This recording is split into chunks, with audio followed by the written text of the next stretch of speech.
جبریل آ گئے، یا رسول اللہ موت کا فرشتہ دروازے پر ہے، اندر آنے کی اجازت چاہتا۔ ہاں، جہاں موت پوچھ کے جائے کس ہستی کو بھلایا ہے، چند پونڈ کے پیچھے جہاں موت پوچھ کے جائے، آپ نے کہا آ جائے، وہ اندر آئے، السلام علیکم یا رسول اللہ، سلام پیش کرتا ہوں۔ میں نے آج تک کسی کو سلام نہیں کیا، آپ پہلی ہستی ہیں جنہیں سلام کر رہا ہوں، میں نے آج تک نہیں کسی کو سلام کیا، یا رسول اللہ آپ پہلی ہستی ہیں، اللہ نے کہا پوچھ کے اندر جانا، بن پوچھے نہ جانا۔ یا رسول اللہ مجھے حکم ہے کہ آپ سے پوچھوں، آپ جانا چاہیں تو میں لے جاؤں، اور رہنا چاہوں تو میں چھوڑ کے واپس چلا جاؤں۔ طارق جمیل سے کوئی پوچھے، آپ سے کوئی پوچھے، پوچھا جا رہا ہے، موت پوچھ رہی کہ آؤں کہ نہ آؤں۔ تو آپ نے کہا اگر میں اجازت دے دوں تو میری جان نکالو گے؟ کہاں جی نکالوں گا۔ تو آپ نے جبریل کو دیکھا، کیا کہتے ہو، کیا کہتے ہو؟ تو جبریل نے عرض کی یا رسول اللہ، اللہ آپ کی ملاقات کے شوق میں۔ او میرے بھائیو بہنوں، ایسی موت مانگو اللہ سے، جب جا رہے ہیں تو اللہ خوش ہو رہا۔ ایسی موت نہ ہو جیسے بھاگا ہوا مجرم پکڑا جاتا ہے، ہتھ کڑیاں لگا کے جیل میں لے جایا جا رہا ہے۔ ایسی موت مانگو اور ایسی زندگی گزارو۔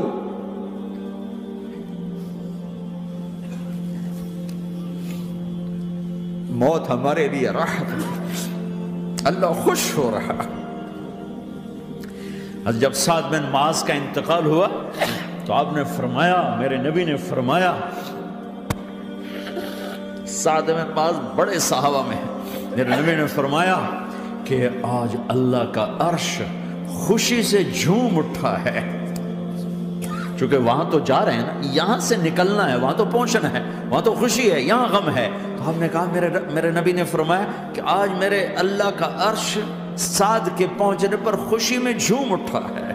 ایسی موت مانگو کہ اللہ کا عرش بھی خوشی سے جھومے، اللہ بھی خوش۔ کیا کر رہے ہو، کدھر جا رہے ہو؟ اس دھوکے کے گھر، اس مچھر کے پر، اس مکڑی کے جالے، اس دکھوں کے گھر، اس غموں کی دنیا میں کیا ڈھونڈتے ہو؟ جاؤ اللہ کو ڈھونڈو، جاؤ اس کے حبیب کو ڈھونڈو، پھر جاؤ مزے کی زندگی یہاں گزارو، مزے کی نیند قبر میں پوری کرو، اور جنت میں ہمیشہ کی راحتوں کے مالک بن جاؤ۔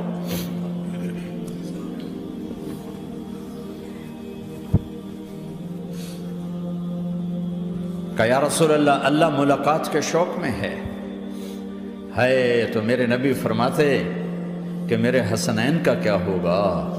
میں تو دیکھ رہا ہوں ایک زہر میں تڑپتا ہے، ایک بچوں سمیت نیزے پہ چڑھا ہوا ہے۔ ویسے بھی محرم ہمیں یاد دلاتا ہے کہ اللہ کو راضی کرنے کے لیے آخری حدوں تک پہنچنا بھی کامیابی کا صحرا گلے میں ڈالنا ہے۔ ایک نے فتح کا جھنڈا گاڑا، قیامت تک کے لیے ذلت اس کے ماتھے کا نشان بن گئی۔ ایک نے سر کٹا کے نیزے پہ چڑھایا اور قیامت تک کے لیے عزت کا صحرا گلے میں ڈال لیا۔ کیوں کہ ایک دنیا کی بازی ہارا پر اللہ کو لے کے جیت گیا، اور ایک دنیا کی بازی جیتا اور اللہ کو کھو کے ہار گیا۔ اللہ کو پا لینے کے بعد کوئی ہار نہیں، اللہ کو کھو دینے کے بعد کوئی جیت نہیں۔ اللہ کو اپنا مطلب بناؤ، اللہ کو مطلب بناؤ، اللہ کو مطلب بناؤ، اللہ کو اپنی زندگی کا مقصد بناؤ۔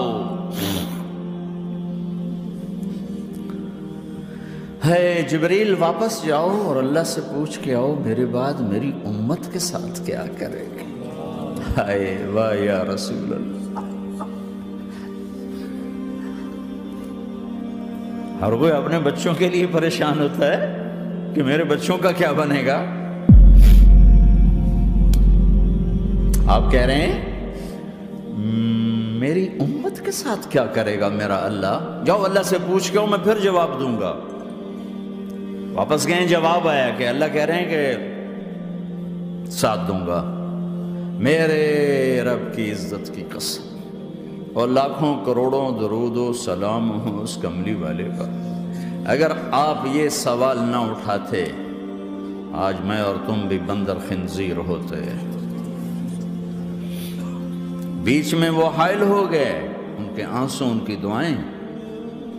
مچھلی کھانے پر اللہ تعالیٰ نے موسیٰ علیہ السلام کی قوم کو، پورے شہر کو بندر بنا دیا۔ مچھلی کھانا کون سا گناہ ہے؟ اللہ نے کہا بس ہفتے کو نہیں کھانی، کھاؤ اتوار پیر منگل بدھ جمعہ جمعہ کھاؤ، ہفتہ نہیں۔ وہ کہا نہیں، کھائیں گے، کھایا، اللہ نے بندر بنا دیا۔ شراب پینا مچھلی کھانے سے بڑا گناہ ہے، اور بیچنا اس سے بھی بڑا گناہ ہے، اور نشے کی چیزیں بیچنا اس سے بھی بڑا گناہ ہے، ماں باپ کی نافرمانی اس سے بھی بڑا گناہ ہے۔ میرے نبی سے پوچھا گیا یا رسول اللہ قیامت کب آئے گی؟ کہا اللہ کو پتہ ہے۔ کہا کوئی نشانی بتا دیں، کوئی نشانی بتا دیں۔ تو آپ نے فرمایا جب ماؤں کو ذلیل کیا جائے گا قیامت آ جائے گی۔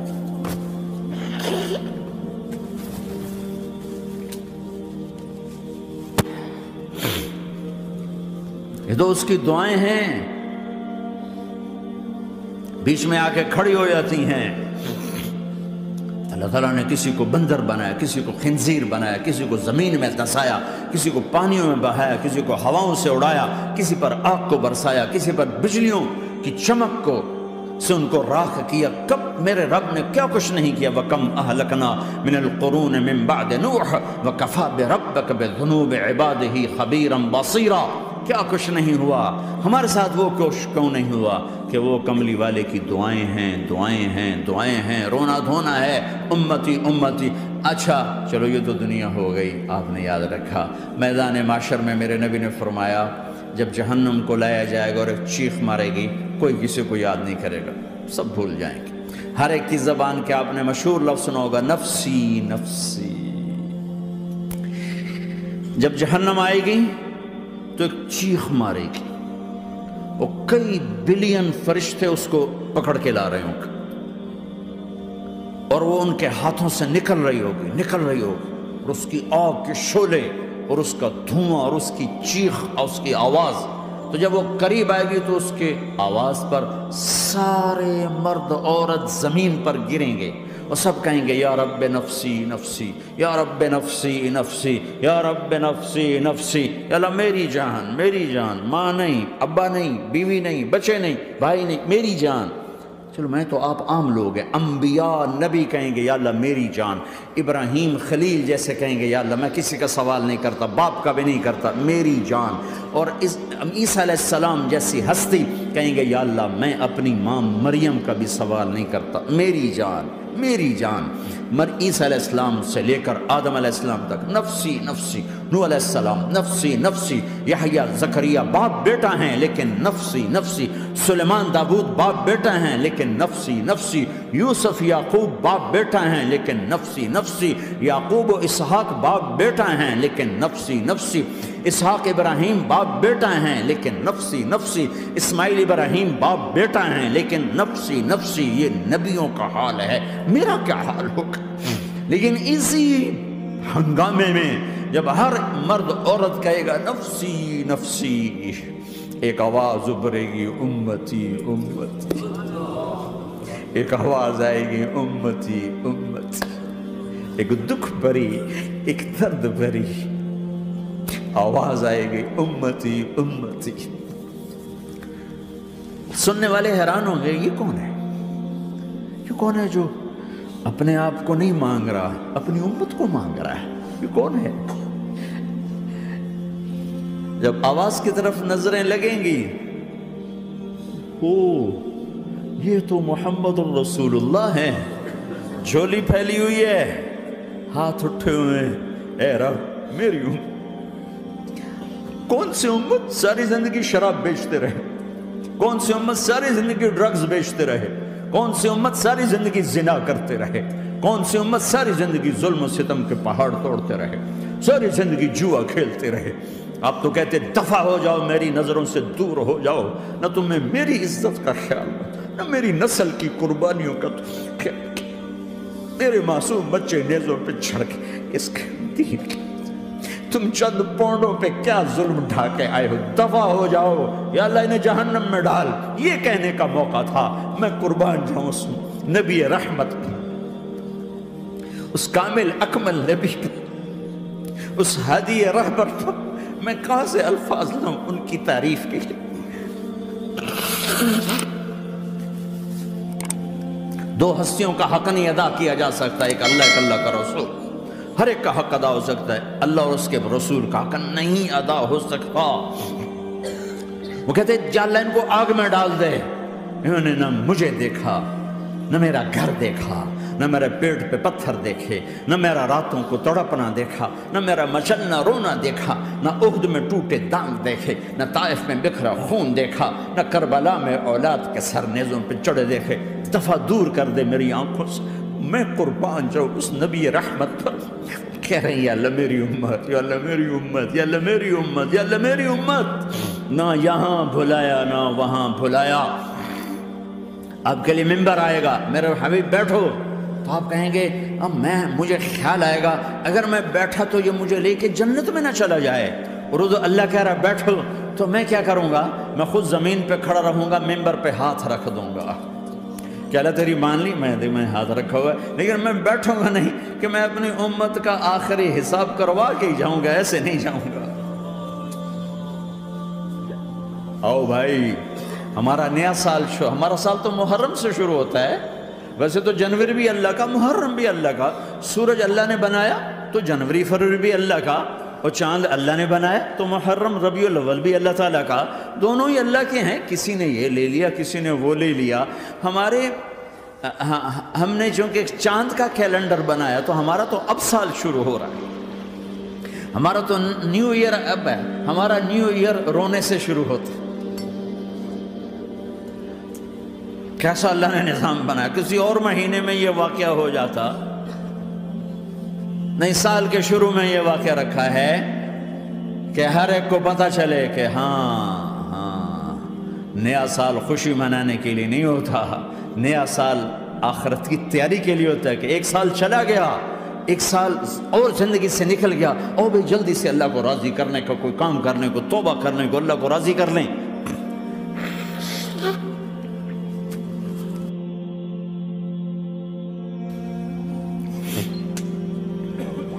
لیکن آپ کیا کہہ رہے ہیں؟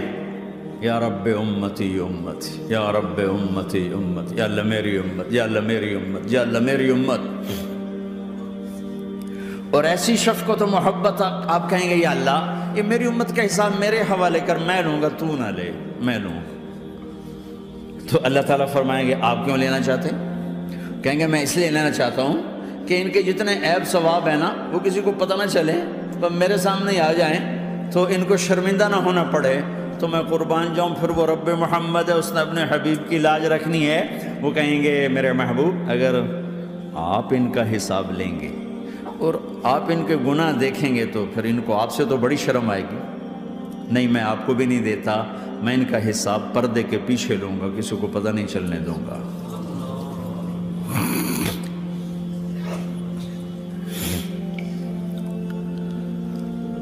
اتنی بڑی ہستی، اور آگے دیکھو طائف میں پتھر پڑ رہے ہیں، اور ہر قدم پہ پتھر پڑتے ہیں، یہاں تک کہ ایک دم پتھر پڑنے سے تو خون نہیں نکلتا، پتھر کون سا کوئی تیر ہوتا ہے، پتھر تو پتھر، لیکن اتنے پتھر پڑے پنڈلیوں کے اوپر کہ پھٹ گئیں، ان سے خون نکلتے نکلتے نکلتے جو جوتا تھا پاؤں میں ایسے ساتھ ایسے چپک گئے،